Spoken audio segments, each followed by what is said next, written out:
Okay, first email, masculine, feminine, and communication. Okay. Hi, Chris and Peaches. As most of the emails you receive, I have to say I love your show. I found you on TikTok and have been obsessed ever since. She called it a show. She did call it a show. Do we have a show? I feel like we just reached a new level of what we're doing. Because we've always just referred to it as a podcast. Now it's a show. Is this a show? It's a show now. We've elevated.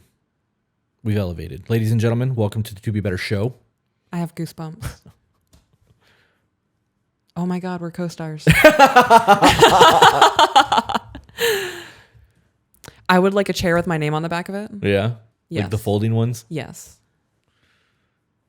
I'm serious. Can that be a thing, please? It's funny. I don't know. I planted the seed. Okay. If it's a thing that you want to get me, you will, but I won't be heartbroken if it doesn't happen. I would honestly rather prefer the chocolates. Next the chair, let's do the chocolates. For a future idea. Okay. Yeah, I've changed the way I've approached my relationship, and I'm seeing some really positive changes with that. I want to know how long she's been listening for and how quickly those changes were implemented. Yeah, that kind of stuff actually matters to me too. Like, did you change things on Sunday and you noticed by Tuesday things already improved? Did it take a week or two? Did they catch on to what you're doing? Right. I would like to touch on the changes before I get into my question. Okay. P.S. I've already changed the name and I've already changed the names in this, so you're welcome to read this as is. That makes it easy. That makes it so easy. My boyfriend Andrew and I have been together for almost 8 years, met at the gym, and have been inseparable ever since. I love that they met at the gym. Why is that? It means that they're both into fitness and they care about living healthy. So when people have the gym thing, when most women go to the gym, they're not comfortable with men around them in the gym because it's like that video that you saw, that chick struggling. Yeah. And the dude wouldn't help the bar off of her because he didn't want to be the one that was fucking messing with the girl at the gym. You put that right in front of your mouth. Did I? Yeah. I feel like it's not. No, you're good. Okay. You sound perfectly fine. So, Okay. so that's dope that they met in the gym 8 years ago because it was a different gym culture then. It was. We moved in pretty quickly after 8 months of dating, and I became mom to his 5-year-old son, Tyler. His birth mother is not in the picture. She chose drugs over her kids. That's disgusting. Yep.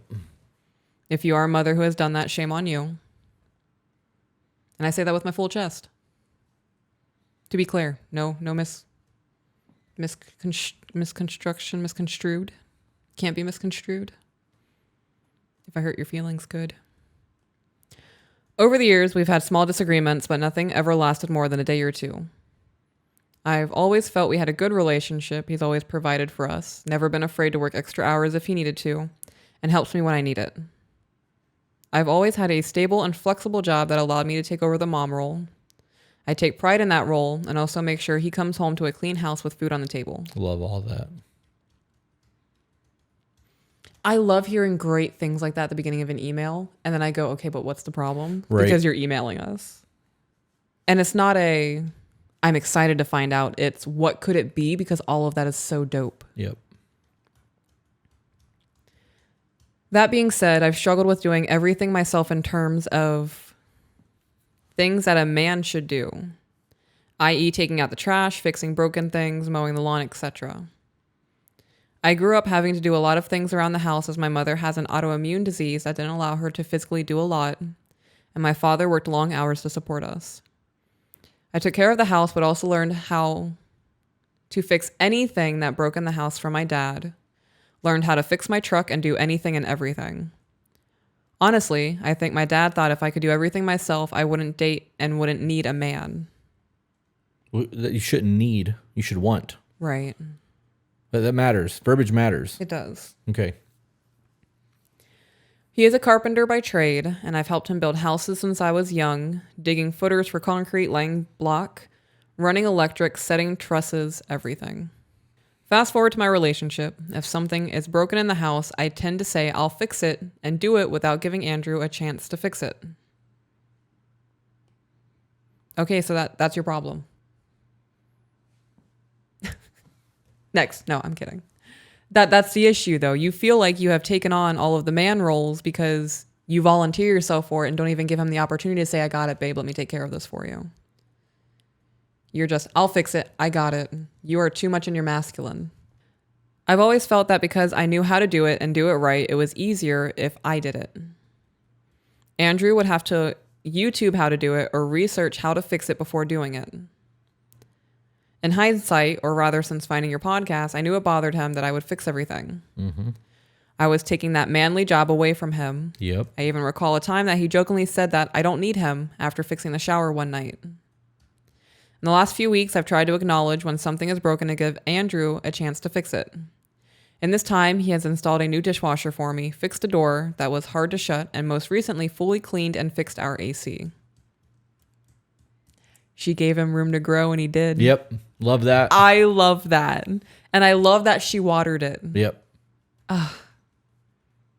After all of this, I've made sure to tell him thank you and that I really, really appreciated what he did. I'm learning how to yield and not take over everything, and I think he's enjoying fully stepping into that role of protector and provider. Yeah. You're allowing him to be your teammate. You've removed that mother side. Yeah. You're allowing him to step up and actually do. That means a lot to a man. Mm-hmm. We don't want to feel like we're being babied. Like, we want to feel like the head of the household. Right. And if we're not the head of the household and you make it fucking clear that we're not, we're going to feel a certain way about it. You know, I was watching Murder Mystery 2 yesterday on Netflix. It has Adam Sandler in it. First movie was pretty good. Second movie, like most, was not so good. In that movie, though, him and his wife were introduced to somebody, and he said, oh, yeah, she makes all the decisions in our relationship. I'm totally fine with it. I'm happy. That was his comment on their marriage when they were talking about it. And I was like, damn, like that, they put that in there as a joke. And as we know, all jokes have a root. And that root is that man's emasculated to the point that he's joking about it to cope with it with another man. Here's a thought. Yes. Do you think that that's actually written in as a joke? Or do you think that's feminism leftist nonsense that's being forced into our television to make young men who watch those Adam Sandler movies to laugh, go, yeah, it's cool if she makes all the decisions. Let me just fall into that role. Because people emulate what they see. I could not imagine laughing at That's that. a fucking agenda. I promise you that's an agenda. Wow. That's why I don't watch TV anymore. I can't watch it and not see all that shit. I can't watch that and imagine that actually being funny. When I hear a man say that, I hear Pussy. defeated. No longer a man. Just wow. Since finding your podcast, yielding to him more and stepping more into my feminine, our relationship has gone to the next level. I get that next level feeling. Elaborate. Oh my God. You can't say some shit like that and then just stop talking. There has been multiple evolutions to our relationship. Just give me one so we don't side rail too far. Okay. One, me being able to be a submissive housewife. Okay, that's a big one. Yeah. There are a lot of them, but I'm just choosing that one because that was the most prevalent and something that I'm still thankful for every day. That I'm able to live the life I am, that I'm privileged enough to be with somebody who is able to maintain a household and have the income on his own, and I'm able to stay home and maintain the home. It's the greatest thing that ever happened to me. Yeah. Something I never thought my life direction would be, something I never really even considered, and something that I knew I would never trust a man to do. And you did it. You showed me that I could trust you and that you do have not just your best interest, but my best interest in mind. It's an us thing. This is about us, and it's not just you. That was the dopest level up I've ever had in a relationship. Ever. Do you remember episode 21? That was the one that was the same episode that had the business email in it. Mm-hmm. We shit on a couple of those emails pretty hard. But the first one was a woman who grew up with her mom, aunt, and grandma and was taught to hate men and not trust them. And that was like part of her personality. Do you remember that? You know that you told me at one point that was who you were. Yeah, I was that person. And you went from being that person to being a stay-at-home wife, a submissive stay-at-home wife. Yeah. A biblically submissive stay-at-home wife. Insane. I never thought my life would be here. I thought I would be some pagan witch dancing in a swamp. Like. Are you happier now than you were before? Yes. Unequivocally, yes. Not just because of me. Like, take me out of the equation. If this was your life and it was with somebody else, that this makes you happy. Yes. Okay. I'm glad. I prefer it to be you. I'm sure you do, because me. Oh my God. Breakfast, lunch, and dinner, and a midnight snack. Yeah. Like, my favorite thing to look at. I like smelling your neck when we hug. Yeah. Oh, yeah. That's funny. I like it when you throw your sweaty shirts at me after you're done working out. Taking your boots off. All right, come on. Okay. Stop it. Is it too much? You're going to embarrass me in front of my friends. Good. I don't think it's embarrassing you. I'm going to make them jealous. Yeah. Like, damn. Or you make me fucking blush is what you're going to do. Yeah. Yeah. We don't, we've established that happens. We don't need to continue to do that to me. We're done with it. Yeah. Okay. Continuing. I praise him more and appreciate every effort he makes. In turn, he makes sure things are good around the house, and I've noticed he looks after me more. For example, I went to run an errand yesterday, and he stopped me because I had a lot of dog hair on my shirt. He literally stopped what he was doing to grab the lint roller, rolled my shirt and pants, and gave me a kiss on the cheek before I left. Oh, I love that. Make her look presentable as she goes out. Why are you looking at me like that? Simple acts of service. Yeah. And I'm going to devil's advocate here. How is that any different than a woman making the decision to take her man's boots off when he gets home from work? It's not. Yep. So for everybody that went, aw, if you had a problem with the whole take your boots off statement, Reevaluate. yep, your perspective sucks. Another example, I go to the gym early in the mornings before work, and when I got up to go this morning, I was surprised that my pre-workout was already made. He went out of his way last night to make it up for me, so it would be one less thing I would need to do this morning. All that being said, I sincerely appreciate the podcast. You guys are playing such a big role in cultivating better relationships for a lot of people. Now for my question. Andrew and I are not the best at communicating. We avoid conflict like the plague, and with that, we haven't had a lot of tough conversations over the years. They've been dating for 8 years. Right. Okay.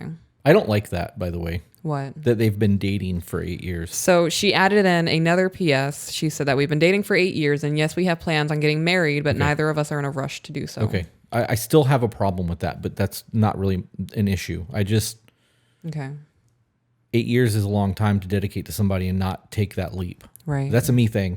To be clear, that's a me thing. I'm not saying that you have to get married, but I personally believe that you should be dating for longevity. And if you believe that this is your person and you're happy, you should do that. Mm-hmm. It's a me thing. 100% a me thing.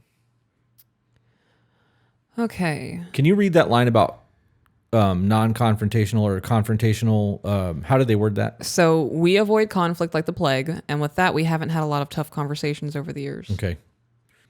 I would really like to start doing check-ins with him, but when I bring it up, he is dismissive of it, saying, we have a great relationship. Why would we want to change it? It's not a matter of changing it. It's about making it better. It's about enhancing it. She goes to the gym. Mm-hmm. They met at the gym. So he's a gym rat too. You look good. If you go to the gym for 8 years, it's safe to say that you probably got a pretty nice little physique going on. If you've been consistent for 8 fucking years and your diet's on point, why didn't you stop going to the gym at year 4? Because I'm sure at year 4 you looked pretty good then too. Right. You're maintaining that by going to the gym and doing these things. You're getting a little bit of progress every time you go to the gym. Maybe 1%, maybe 0.5%. If you stop going to the gym for a year, all that work that you put in is gone. So if you're willing to do all of that, why not apply that to your relationship and go, okay, our relationship is dope as fuck right now, but if we go and get that extra workout in, tighten our diet down, we're going to get better. We're going to have a dope relationship. We're going to do a check-in, which is the diet in that metaphor, and we're going to be better. Yep. Blows my mind that people are go, why would you want to change those? Well, fuck that. There's no such thing as enough for me. No. Well, you remember when we watched Lone Survivor and the guy that played Bjorn on Vikings was standing there and they made him recite that thing in front of the entire team? Yes. And he said, anything worth doing is worth overdoing. Moderation's for pussies. I live by that. Yes. Minus drinking and drugs. That's not worth doing. Dope. Okay. Yeah. I'm all on board now. Balls to the wall. Let's get it. Yeah. good goals in If you're life. going to do it all the way or don't fucking bother. Mediocrity is fucking gross. And that makes me nauseous. I don't want you in my circle if you're okay with being mediocre. Yeah. Sitting stagnant, getting moldy. I'm good on all that. Growth happens. We're like gourmet burgers. I'm not going to be eaten with McDonald's French fries. Damn, I like McDonald's French fries. Okay. If I had a choice, though, I'd rather have Checkers French fries. So. Or even the Arby's curly fries are okay, but the Checker fries is where it's at. Different analogy.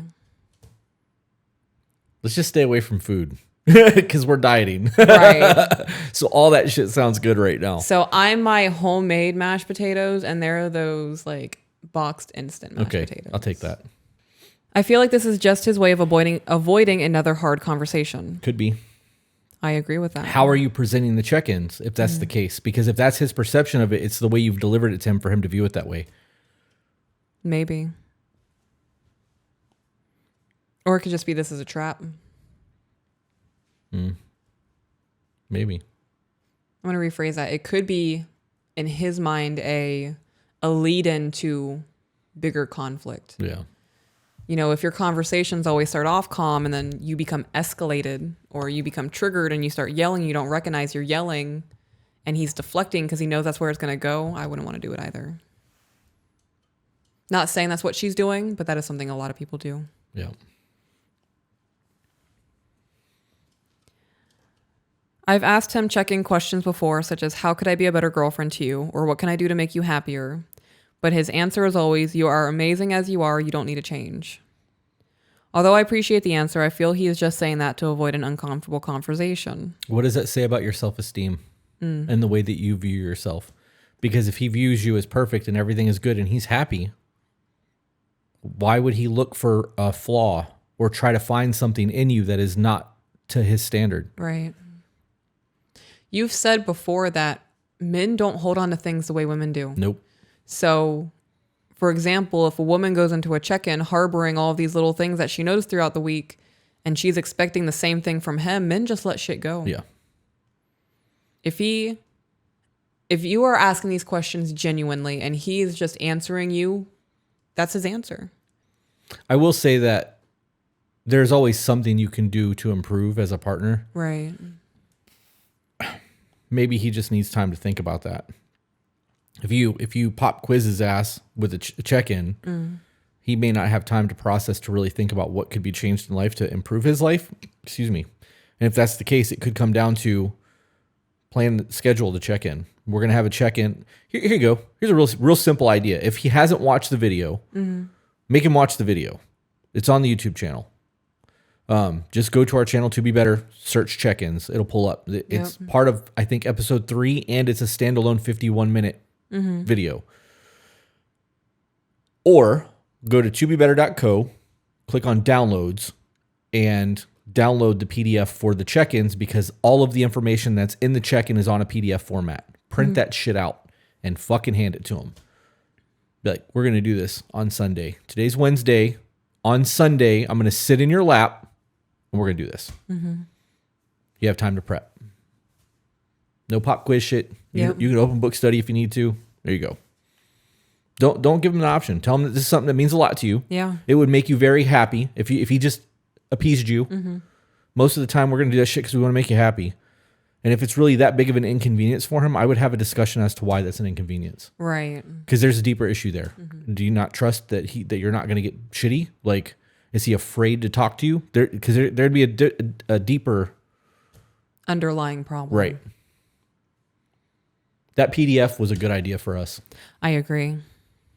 I'd pat myself on the back, but I'm holding a soda and there's a microphone here, so I can't. It also is kind of hard to reach my back. So was that the end of the email? Yeah. Oh. It was just continuing on with other things. Yeah. Asking how we would handle the situation, but you just answered it. The check-ins are not supposed to be a bad thing. They're not supposed to be viewed as a end-all or a fix-all. It is literally just a tool to get you guys to start communicating. When you have, you ever watch a debate? Yes. When you have a debate, before you go into the debate, you have the rules laid out. You know what the rules of the debate are, what is and what is not able to be discussed, what is and what is off limits. Like, you know, going into it that both sides are fighting equally, and you're adhering to a structure laid out by other people. So when you do the check-in, even if you don't view it as a fight or a debate, you do have the rules laid out ahead of time. You can have those discussions. There are times that people have check-ins and have major fucking meltdowns. Yeah. But they feel better afterwards. It's resolved. We know first check-ins are normally 2 to 4 hours. Correct. We have one of our patrons, their first check-in was 9 hours. 9 hours. But they ripped up and set on fire their divorce papers afterwards. 9 fucking hours. They had a check-in that lasted longer than a day's work. Could you imagine how good they slept that night? Oh, yeah, probably really good. The mental exhaustion from all of that and the weight lifted off from having those conversations, I'd have slept like a fucking baby, dude. I couldn't imagine what their next morning was like, waking up, not having to feel any of the shit they woke up with the day before. Yep. How amazing. You ready for the next one? Yes. Hey, guys, if you enjoyed that, found it entertaining, funny, or even learned something you didn't know before, share it. And if you're not subscribed, why aren't you? And for those of you who want to support us, get access to exclusive content and live streams, we do have a Patreon. All the links are in the description.